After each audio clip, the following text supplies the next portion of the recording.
El tupper de hoy es pimientos rellenos, concretamente de bacalao y setas. Probé este plato por primera vez hace no mucho y me apetecía probar a hacerlo en casa. La verdad es que es muy sencillo, es versátil y puede ser creativo con el relleno. Así que es algo diferente y al menos a mí me saca de las típicas comidas que hago siempre. Vamos directamente con la receta. Esta vez lo he dividido en dos pasos. Paso 1, el relleno, que necesitaremos bacalao, cebolla, ajo, champiñones, harina y leche. Os dejo todas las cantidades en la descripción. Empezamos cocinando el bacalao, que en mi caso ya estaba desalado por lo que ahorra mucho tiempo. Cuando esté listo, lo vamos a desmenuzar y reservamos. Picaremos también cebolla, ajo y los champiñones. En una sartén añadimos 2 cucharadas de aceite de oliva y comenzamos dejando pochar la cebolla junto con el ajo.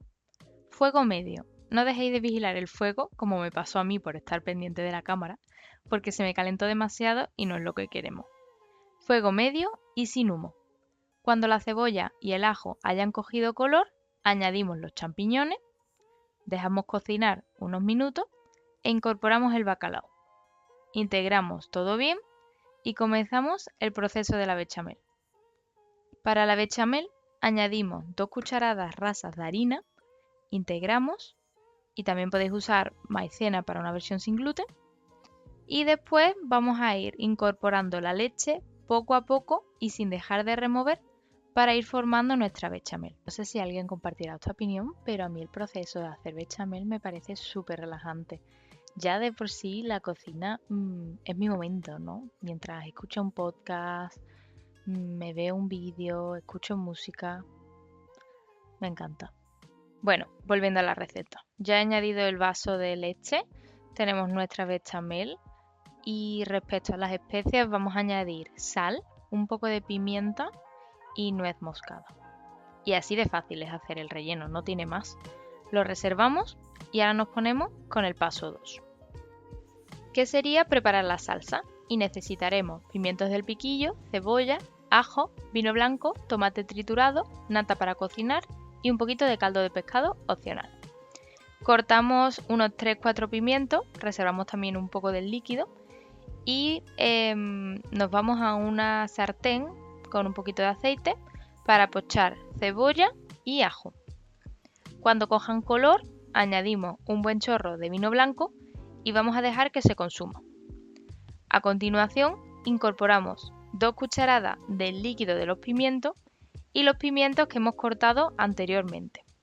Para esta receta os recomiendo que compréis pimientos del piquillo entero extra, que es un producto de mayor calidad y serán más firmes para poder rellenarlo. También pues fijaos en el origen de las conservas que compráis y si tenéis la oportunidad apostad por lo que venga de Navarra. Removemos todo muy bien y añadimos unas 2 cucharadas de tomate triturado o en mi caso tomate frito, que es lo que tenía. Y en mi caso también incorporé una cucharadita de tomate concentrado para potenciar el sabor y un buen chorrito de nata para cocinar. Removemos bien y añadí medio vasito de caldo de pescado.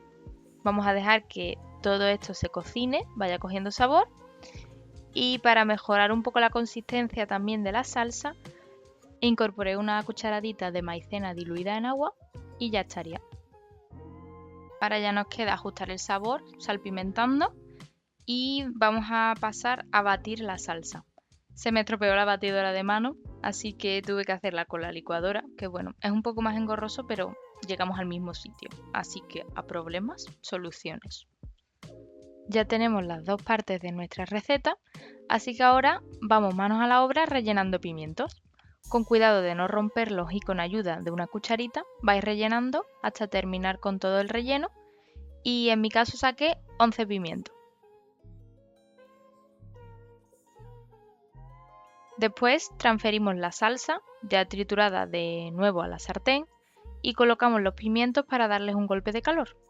Los pimientos rellenos es una receta tradicional española, especialmente pues popular en la zona de Navarra, ya que de allí pues es conocido el pimiento del piquillo de Lodosa. Yo soy del sur y al menos en mi familia los pimientos rellenos no es algo que se suele preparar, pero desde luego yo lo convertiré en costumbre, porque están buenísimos. Preparamos el tupper Para el vídeo he puesto 3 pimientos porque era lo que quedaba más estético, pero me llevé 4 al trabajo. 4 pimientos de tamaño decente y un postre, la verdad es que es muy buen almuerzo. También podéis acompañarlo con una ensalada. Decoramos con perejil y ahora sí que sí, el plato está listo. Podéis hacer más cantidad y congelarlo sin problema, o incluso llevarlo, por ejemplo, como un entrante a una cena con amigos. Yo simplemente pues los meto aquí para el almuerzo de mañana y eso es todo. Si habéis llegado hasta aquí, una vez más, muchas gracias por verme, suscribiros al canal si no lo estáis y compartir la receta pues con la persona que os va a cocinar estos pimientos. Me ayudáis mucho así a hacer crecer poco a poco el canal. ¡Hasta pronto!